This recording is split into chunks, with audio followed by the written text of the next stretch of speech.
अगर शिक्षक सक्षम नहीं है, आज इनको सक्षमता परीक्षा अगर याद आ रही है तो सरकार को यह जवाब देना होगा। नमस्कार, स्वागत है आपका इनकलाबी दस्तक पर और मैं हूं अनुष्का। आप लोगों ने राज्यकर्मी के दर्जे की मांग की थी और नियमावली आ गई है। क्या आप लोग नियमावली की स्वागत करेंगे? अभी नियमावली आई नहीं है, नियमावली का प्रारूप आया है और यह प्रारूप शिक्षा विभाग ने सार्वजनिक करके इस पर सुझाव के आमंत्रित किए हैं। शिक्षा विभाग ने सभी स्टेक होल्डर्स को, सभी जो संबद्ध पक्ष हैं, जो लोग भी इस नियमावली से जुड़े हुए हों, चाहे वो शिक्षक हों, अभिभावक हों, छात्र हों, शिक्षा विभाग के पदाधिकारी हों, ये सभी लोगों से इस पर सुझाव आमंत्रित किया है विभाग ने। इसलिए अभी इस नियमावली को फाइनल नहीं माना जाए, यह कोई फाइनल नियमावली नहीं है, एक प्रारूप है, जस्ट एक प्रारूप है। और जहां तक बात है स्वागत की, तो इस नियमावली का स्वागत करने की जरूरत नहीं है, इस नियमावली का विरोध किया जाएगा। यह नियमावली कहीं से भी युक्ति संगत नहीं है, यह नियमावली स्वीकार नहीं है। इस नियमावली में घोर आपत्तिजनक कुछ प्रावधान बना दिए गए हैं जो हम लोग जो अपेक्षा करते थे, इस अपेक्षा के बिल्कुल प्रतिकूल है। और इस कारण से सारे शिक्षक, जैसे ही इसका प्रारूप सार्वजनिक हुआ है, पूरे बिहार में शिक्षकों के बीच में काफी आक्रोश भर गया है। सभी शिक्षक इसका विरोध करेंगे। इस नियमावली में जो प्रावधान बनाए गए हैं, उस प्रावधान में कह दिया गया है कि नियमावली जिस तिथि को प्रवृत्त हो जाएगी, उस तिथि से सभी लोग विशिष्ट शिक्षक का दर्जा प्राप्त कर लेंगे। तो विशिष्ट शिक्षक का दर्जा तो प्राप्त कर लेंगे, लेकिन एक साल के अंदर में सक्षमता परीक्षा आयोजित की जाएगी, जो यह घोर आपत्तिजनक है। शिक्षक इसका भरपूर विरोध करेंगे। सक्षमता परीक्षा लेने की बात की गई है, ये तो बहुत अच्छी बात है कि योग्य शिक्षक ही बच्चों को पढ़ाएंगे, तो इसमें आपत्ति क्या है? बिल्कुल, यह बहुत ही आपत्तिजनक है। सक्षमता परीक्षा की जो बात है, तो क्या इतने दिनों से जो शिक्षक पढ़ा रहे हैं वो अक्षम शिक्षक हैं? इसका जवाब सरकार को ही देना चाहिए था कि अगर शिक्षक सक्षम नहीं है, आज इनको सक्षमता परीक्षा अगर याद आ रही है तो सरकार को ही अब जवाब देना होगा। सरकार को हम लोग कटघरे में खड़ा करेंगे कि हम क्या सक्षम नहीं है। तो इससे पहले तो दक्षता परीक्षा ली गई है। दक्षता परीक्षा तो सक्षमता से भी और बहुत भारी शब्द है। यह तो सक्षम होने की बात है और उसमें दक्ष होने की बात है। और जो लोग भी इस तरह का ये प्रावधान बना रहे हैं और बार बार शिक्षकों को मानसिक रूप से प्रताड़ित करने की कोशिश कर रहे हैं, जरा इन्हीं लोगों से हमें पूछने की जरूरत है कि ये जो विभाग के जो बड़े बड़े पदाधिकारी हैं, आदरणीय के पाठक जी राज्य के अपर मुख्य सचिव हैं, हालांकि उनसे अभी हम कोई शिकायत नहीं कर रहे हैं, लेकिन हम एक उदाहरण के रूप में बताना चाहते हैं कि आदरणीय के पाठक जी शिक्षा विभाग के अभी अपर मुख्य सचिव हैं। इसके पहले ये मद्य निषेध विभाग के अपर मुख्य सचिव थे, इसके पहले खनन विभाग में वो थे। तो एक ही व्यक्ति शिक्षा विभाग भी चला लेता है, वही व्यक्ति खनन विभाग भी चला लेता है, वही व्यक्ति जब जाता है तो उत्पाद और मद्य निषेध विभाग भी चला लेता है, तो उसमें उन लोगों को कोई सक्षमता परीक्षा देने की जरूरत पड़ती है? तो कोई परीक्षा देने की जरूरत नहीं पड़ती है। एक ही बार वो यूपीएससी करके आए और सारे ब्रह्मांड के सारे विभाग को चलाने में वो सक्षम हो गए। और हमें केवल 5वां तक के और 8वां तक के बच्चा को पढ़ाना है तो सक्षमता परीक्षा चाहिए। आज 20 साल से क्या हम लोग मूंगफली फोड़ रहे हैं? हम लोग 20 साल से मूंगफली नहीं फोड़ रहे स्कूल में। आज जो रिजल्ट दिखा रहे हैं, आज पूरा पीठ ठोक रहे हैं माननीय मुख्यमंत्री जी और शिक्षा विभाग के आला अधिकारी लोग कि मैट्रिक का रिजल्ट इतना हो गया, इंटर का रिजल्ट इतना % बढ़ गया। तो ये कहां से आ गया? ये मद्य निषेध विभाग चलाने वाले जो पुलिस सिपाही हैं वो लोग नहीं ना पढ़ा दिए हैं, वो शिक्षक ही पढ़ाए हैं। और जब शिक्षक पढ़ाए हैं तो आज आप सक्षमता परीक्षा की बात करते हैं। सीता की भी अग्नि परीक्षा एक ही बार हुई थी। जब दूसरी बार अग्नि परीक्षा की बात हुई थी तो धरती फट गई थी, और धरती फट गई और सीता जी उस धरती में समा गई थी। ये शिक्षकों को बार बार आप परीक्षा लेकर के और इस तरह से आप लज्जित और अपमानित करने के लिए आप प्रयास कर रहे हैं। और जो शिक्षक बार बार खुद ही परीक्षा देता रहेगा तो पढ़ाएगा कब? वो अपनी ही परीक्षा की तैयारी में लगा रहेगा तो बच्चा वो खाक पढ़ाएगा। तो ये इस तरह का प्रावधान बिल्कुल आपत्तिजनक है। हालांकि जो मुझे जानकारी है, हम एक पक्षीय बात नहीं करेंगे, जहां तक हमें जानकारी है कि परीक्षा के प्रावधान पर कुछ लोग जो फिरकी ले रहे हैं और जो विभाग को गुमराह करके और नियमावली में इस तरह का प्रावधान जोर और जोड़वा रहे हैं, तो आदरणीय के पाठक जी जो राज्य के अपर मुख्य सचिव महोदय हैं, उन्होंने भी इस पर उन्होंने भी आपत्ति जताई कि नहीं, बार बार परीक्षा नहीं होनी चाहिए, इससे शिक्षकों की ऊर्जा का ह्रास होता है। और इसे शिक्षक अपमानित महसूस करते हैं, तो मनोबल शिक्षकों का नहीं तोड़ना चाहिए। मन के हारे हार है और मन के जीते जीत। तो शिक्षकों का मनोबल जब टूटेगा तो उसका कुप्रभाव पड़ेगा शिक्षा विभाग पर। वो बच्चों को क्या पढ़ाएंगे, वो खुद अपनी ही तैयारी में लगे रहेंगे। सपोज करिए कि कोई पहली बार सक्षमता परीक्षा में पास नहीं किया, तो फिर दोबारा उसको तैयारी करना पड़ेगा। दोबारा भी अगर कोई नहीं होता तो दोबारा उसको तैयारी करना पड़ेगा। और ये 1 साल में पहली बार लेंगे, उसके बाद फिर 1 साल के बाद लेंगे, फिर 1 साल के बाद लेंगे, तो 3-4 साल तक तो तैयारी में रह जाएगा। तो इतना दिन तो बच्चा की पढ़ाई बाधित होगी ना, मानसिक रूप से तो अपने परीक्षा की तैयारी में रहेगा। तो हम माननीय अपर मुख्य सचिव महोदय से यह मांग करते हैं कि परीक्षा के संबंध में जो आपने शर्त थोप दिया है, यह शर्त बिल्कुल अनुचित है। और हम लोग जो अपेक्षा कर रहे हैं वह यह अपेक्षा है हमारी बिहार के तमाम शिक्षकों की कि आप बिना किसी शर्त के सभी को राज्यकर्मी आप निश्चित रूप से सभी लोगों को राज्यकर्मी का दर्जा सरकार को देना पड़ेगा। मामले के और भी कुछ प्रावधान आपत्तिजनक हैं। जैसे हम बताना चाहते हैं, हम इनकलाबी दस्तक के माध्यम से राज्य के समस्त अपने गुरुजन मित्रों को यह हम बतला देना चाहते हैं कि क्या क्या चीज में हम लोगों को परेशानी खड़ी होगी।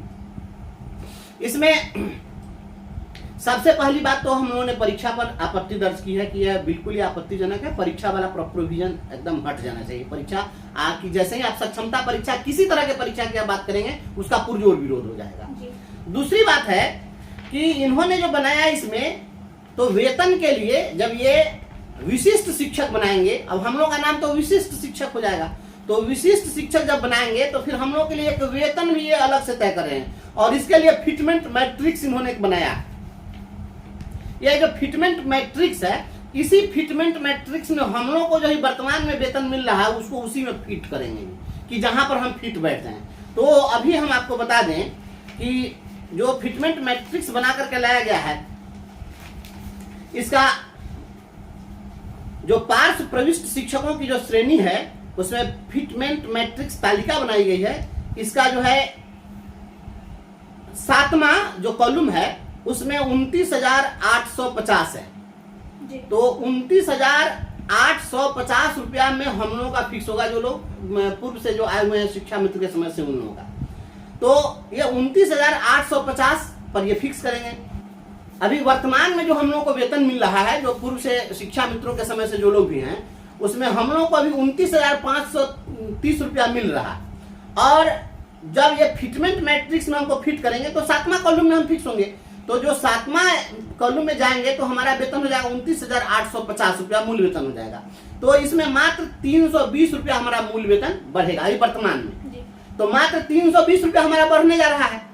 और सबसे बड़ा संशय यह हो जाएगा कि अब अभी महीना चल रहा है अक्टूबर का, अगर ये अक्टूबर में नियमावली प्रवृत्त होती है, तो अगर अक्टूबर से हम लोगों को अगर मान लिया गया या नवंबर से ही माना जाएगा, तो वैसी स्थिति में फिर अगले 6 महीने तक हम लोग की वेतन वृद्धि नहीं होगी। और इसके पूर्व जो हम लोग को जो वेतन मिल रहा है उसके हिसाब से हमारे वेतन वृद्धि का डेट 1 जनवरी तय कर दिया गया है। अब जनवरी में हमारा वेतन वृद्धि होने वाला है। तो जनवरी में जब हमारी वेतन वृद्धि होगी, अगर 3% वेतन वृद्धि होती है साल में, तो 3% वेतन वृद्धि होने पर हमारा 30,420 रुपया ऐसे ही हमारा हो जाएगा। तो हमारा 30,420 रुपया जनवरी में होने वाला है। और अगर इनके इस फिटमेंट मैट्रिक्स में चले गए तो ऐसी स्थिति में फिर हमारा जनवरी में ये नहीं होगा, तो फिर हमको जुलाई का इंतजार करना पड़ेगा। तो जनवरी में जो हमारा 30,420 होता, तो ये अभी तो इसके हिसाब से तो जनवरी में फिर हम कितना रह जाएंगे, 29,850 पर ही रह जाएंगे। तो इस तरीके से 570 रुपया मूल वेतन में हमारा नुकसान हो जाएगा। तो हमारा वेतन बढ़ने के बजाय वेतन घट जाएगा। तो यह घोर आपत्तिजनक है। इस तरह का फिटमेंट मैट्रिक्स हम लोग के लिए नहीं चलेगा। यह बिल्कुल आपत्तिजनक है। हम लोग इस चीज का विरोध करेंगे। और आपको बतावे कि इसका एक और बहुत बड़ा इसमें विरोध का आपत्तिजनक इसमें जो है बातें हैं, उसमें अभी तक जो शिक्षकों के स्थानांतरण का जो प्रोविजन था, उसमें यह प्रोविजन था कि शिक्षकों का स्वैच्छिक स्थानांतरण ही होगा, बिल्कुल स्वैच्छिक होगा। वो जहां चाहेंगे वहां उनका उस सुविधा के हिसाब से स्थानांतरण किया जाएगा। लेकिन इन्होंने जो स्थानांतरण का जो प्रोविजन बनाया है, उस स्थानांतरण के प्रोविजन में स्पष्ट रूप से लिख दिया है कि विशिष्ट शिक्षक को प्रशासनिक आधार पर या शिक्षा का अधिकार अधिनियम छात्र शिक्षक अनुपात के तहत प्रतिबद्धताओं को ध्यान में रखते हुए निदेशक प्राथमिक या निदेशक माध्यमिक द्वारा सार्वजनिक हित में जैसा भी मामला हो जिले के बाहर स्थानांतरित किया जा सकता है। तो यह जो प्रोविजन बनाया गया है, यह एक साजिश है, या जानबूझ करके साजिश पूर्ण तरीके से इस तरह का बनाया गया है क्योंकि अगर कोई भी शिक्षक जो पदाधिकारियों की चाटुकारिता नहीं करेगा, उनके बातों में वह जीवजूरी नहीं करेगा, हम लोग जैसा जो व्यक्ति बेबाक बोलता है, लड़ाई लड़ता है, ऐसे लोगों को तो ये जब चाहेंगे तो यहाँ से प्रशासनिक रूप से दूसरे जिला में ट्रांसफर कर देंगे। तो ये तो कहेंगे कि प्रशासनिक रूप से इनको किशनगंज भेजा जाता है, तो हम मुजफ्फरपुर के रहने वाले को किशनगंज भेज देंगे। कैसी साजिश है? यह साजिश है कि आप अपने घर पर नहीं रह पाएंगे, हम आपको टॉर्चर करेंगे। ये तो एक तरह का साजिश न हो गया कि अब पहले यह छूट नहीं थी पदाधिकारियों को, हमको आप स्थानांतरित नहीं कर सकते थे इस तरीके से, लेकिन इसमें वह स्थानांतरण आप जब करेंगे, प्रशासनिक स्थानांतरण, तो मान लिया कि कोई मुजफ्फरपुर का रहने वाला है और बाइस्ट अगर हो जाए डायरेक्टर, बाइस्ट हो जाएगा शिक्षा विभाग का पदाधिकारी, तो मुजफ्फरपुर के शिक्षक को कैमूर भेज देगा, आप अपने परिवार से दूर रहिए। तो ऐसी स्थिति में यह स्थानांतरण का जो प्रोविजन है, यह बिल्कुल गलत प्रोविजन है। किसी भी शिक्षक का इस तरीके से खुलेआम कहीं भी प्रशासनिक आधार पर स्थानांतरण की छूट नहीं मिलनी चाहिए। यह घोर आपत्तिजनक है, हम लोग इसका विरोध करते हैं। यह चलने वाला नहीं है प्रोविजन। पहली परीक्षा जो इन्होंने कहा है कि सक्षमता परीक्षा, यह सक्षमता परीक्षा आपत्तिजनक है। दूसरा, वेतन का जो इन्होंने फिटमेंट मैट्रिक्स बनाया है, यह फिटमेंट मैट्रिक्स भी बिल्कुल गलत है। इससे हमारा वेतन बढ़ने के बदला वेतन घट जाएगा, तो फिर ऐसे राज्यकर्मी के दर्जा से क्या फायदा होगा। तो यह आपत्तिजनक है। और स्थानांतरण का जो प्रोविजन है, यह प्रोविजन बिल्कुल गलत है। ऐसे हमने पहले ही बता दिया था, इसके पूर्व में जिस दिन आपने हमारा बयान रिकॉर्ड किया था, हमने उस दिन बतला दिया था कि जो नई नियमावली आएगी, उस नियमावली में जो अभी अध्यापक संवर्ग जो बनाया गया है, उस संवर्ग से हम लोगों को कुछ कहीं ना कहीं डिमार्क किया जाएगा, कहीं ना कहीं विभेद करके रखा जाएगा। तो यह बात सच निकली है, या जो हमारा दावा था वह सत्य साबित हुआ है कि ये डिमार्केशन है। हम लोगों को उस अध्यापक संवर्ग में शामिल नहीं किया गया है और हम लोगों को अलग नाम दे दिया गया, विशिष्ट शिक्षक का नाम दिया गया है। तो कहीं ना कहीं एक डिमार्केशन खींच दिया गया है। और दूसरी बात यह है कि इसमें हमारी वरीयता जो है, सभी साथियों को हम यह स्पष्ट बतला दें कि इसमें हमारी वरीयता का ख्याल रखा गया है। जो हम उस दिन भी दावा किए थे कि हमारी वरीयता जो है प्रभावित नहीं होगी, तो वरीयता हमारी प्रभावित नहीं हो रही है। यह तय कर दिया गया है कि प्रशिक्षित के रूप में जिस दिन से हमारी सेवा हुई है, या नियुक्ति में आने के बाद में जिस दिन से हम प्रशिक्षित का वेतन पा रहे हैं, प्रशिक्षित की सुविधा पा रहे हैं, उस दिन से हमारी वरीयता निर्धारित होगी और प्रत्येक 8 वर्ष पर हमें प्रोन्नति का लाभ मिलेगा।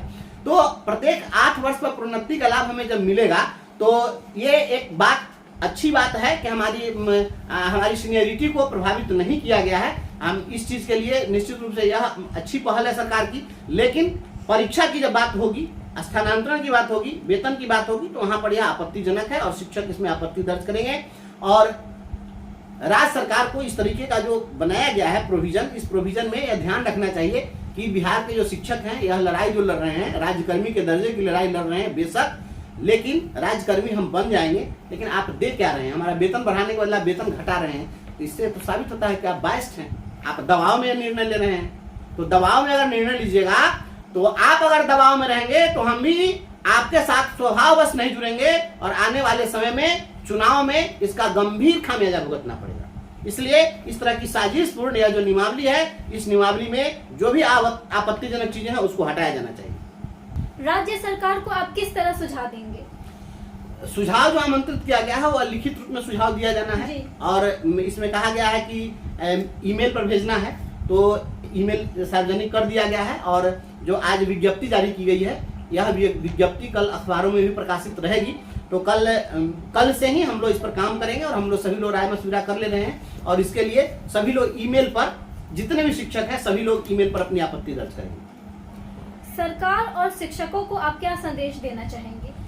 हम सरकार को यह संदेश देना चाहते हैं, माननीय मुख्यमंत्री नीतीश कुमार जी और माननीय उप मुख्यमंत्री आदरणीय तेजस्वी यादव जी और राज्य के हमारे शिक्षा विभाग के अपर मुख्य सचिव आदरणीय के पाठक जी, आप तमाम लोगों से मेरा आग्रह है कि यह जो नियमावली लाई गई है, इस नियमावली से शिक्षक संतुष्ट नहीं है। तो हम आपको स्पष्ट बतला देना चाहते हैं कि यह जो है शिक्षक और सरकार के बीच जो टकराहट की स्थिति है, इस नियमावली से खत्म होने वाला नहीं है। इसलिए इस टकराहट को खत्म कीजिए और हमें आप सीधे राज्यकर्मी घोषित करिए, बिना शर्त घोषित करिए और वेतन भी सम्मानजनक बढ़ाइए। इस तरीके इससे काम नहीं चलेगा। आप वेतन बढ़ाने के बदले में घटा रहे हैं तो इसका भी बहुत कुप्रभाव पड़ेगा। या मत समझिए कि हम लोग की आग ठंडी हो गई है। जिस तरीके से जब गोईठा जलता है तो ऊपर से राख हो जाता है और अंदर में अंगारा जलता रहता है, तो अंदर में भी अंगारा है, विस्फोट कर जाएगा आदरणीय मुख्यमंत्री महोदय। इसलिए आप अगर चाहते हैं कि शिक्षक और सरकार के बीच का टकराहट खत्म हो तो अविलंब इस पर आप उच्च स्तरीय मीटिंग बुलाइए, वेतन वृद्धि भी कीजिए, सम्मानजनक वेतन वृद्धि कीजिए, ताकि लगे कि हाँ हम राज्यकर्मी बने तो हमें कोई फायदा हुआ। तो पता चलेगा चौबे गए छब्बे बने दूबे बन के लौटे, हम तो आपसे जो मांगने के लिए गए थे तो हमको तो नुकसान नहीं हो जाएगा, इससे क्या फायदा हुआ? एक स्थानांतरण के सिवा और क्या लाभ मिल सकता है? और कुछ नहीं होगा। आप तो हमको एकदम शेर के पंजा के सामने में लाकर हमको फेंक दिए कि सारा पदाधिकारी जहां मनो ट्रांसफर कर दो, जहां मनो कार्रवाई कर दो। पहले तो बहुत सारी बातें थी, लेकिन इससे हम लोगों को लाभ के बदला में नुकसान हो जा सकता है। इसलिए सम्मानजनक वेतन वृद्धि कीजिए, परीक्षा की बात को आप खत्म करिए, और ये जो पदाधिकारियों को जो आपने छूट दे दिया है, निरंकुश बना दिया इस नियमावली में, या निरंकुशता को आप जो है खत्म करिए। और बिहार के सभी शिक्षकों को हम यह संदेश देना चाहते हैं कि कल से ही सारे साथी लोग पूरे बिहार में जो जहां है, एक एक शिक्षक का मिल जाना चाहिए इन बातों पर। जो आपत्तिजनक चीजें हैं, एक एक आपत्ति पर सभी लोग मेल करिए, अधिक से अधिक संख्या में मेल करिए। यह इंतजार मत करिए कि कोई दूसरा व्यक्ति मेल करेगा और हमारे बदला में वह कर देगा, एक व्यक्ति तो कर ही रहा है। नहीं, सारे लोग मेल करिए कि वेतन भी बढ़ाओ, सम्मानजनक वेतन बढ़ाओ, महंगाई का दौर है। और ये सक्षमता परीक्षा तो एक ही आईएएस सारा विभाग चला लेता है, तो वह सक्षम कैसे हो जाता है बिना किसी परीक्षा के? इसलिए हमारी कोई सक्षमता परीक्षा, हम तो खुद दक्ष हैं, दक्षता परीक्षा पे ले चुके हैं, पात्रता परीक्षा ले, टीईटी का एग्जामिनेशन हुआ, सारे लोग टीईटी पास हैं, जो टीईटी नहीं है वो दक्षता परीक्षा पास हैं। तो फिर अब सक्षमता परीक्षा किस बात की? सारे लोग इसका पुरजोर विरोध करिए, तमाम लोग दर्ज करिए, फिर हम लोग आपस में राय कर लेते हैं। अगर आवश्यकता पड़ेगी तो इसके लिए आंदोलन भी किया जाएगा, लेकिन हम लोग इस तरह के नियमावली को स्वीकार नहीं करेंगे जब तक इसके आपत्तिजनक प्रावधानों को हटाया नहीं जाता। तो आपको बता दें कि सरकार ने जो नियमावली लागू की थी, इससे शिक्षक अभी भी असंतुष्ट ही हैं। तो राज्यकर्मी के दर्जा की जो मांग है वो अभी भी जारी है। ये थे परिवर्तनकारी प्रारंभिक शिक्षक संघ के प्रदेश अध्यक्ष श्री बंशीधर ब्रजवासी जी से। तो ऐसे ही खबरों के लिए बने रहिए इनकलाबी दस्तक के साथ, क्योंकि हम लाएंगे खबरों से इनकलाब। अगर आपने हमारे चैनल को अभी तक सब्सक्राइब नहीं किया है तो जरूर कर दे, और हाँ, लाइक शेयर कमेंट करना ना भूलें।